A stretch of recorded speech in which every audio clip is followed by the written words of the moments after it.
Antes de pechar oficialmente o acto, permitídeme unha confidencia. Os membros do xurado podemos poñernos as pilas e hai 4 detrás da mesa, os 2 fillos predilectos de Paradela, Ángel e Xesús, o propio Santi e o alcalde son membros do xurado. Os membros do xurado podemos ir poñéndonos as pilas si sabemos que a 25ª edición deste certamen que se pechou o 30 de novembro o prazo de admisións, temos que ler e xulgar 971 obras, das que, mirada a cuestión electrónica, 70 viñeron físicamente por correo e 901 por correo electrónico, o signo dos tempos.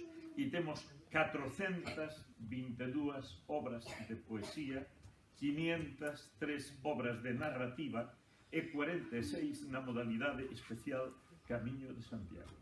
Non hai moitos certames que poidan presumir, xa non digo de calidade, numéricamente dun volumen así de traballo para o xurado, pero de dignidade para o certamen e de orgullo para a entidade que o convoca.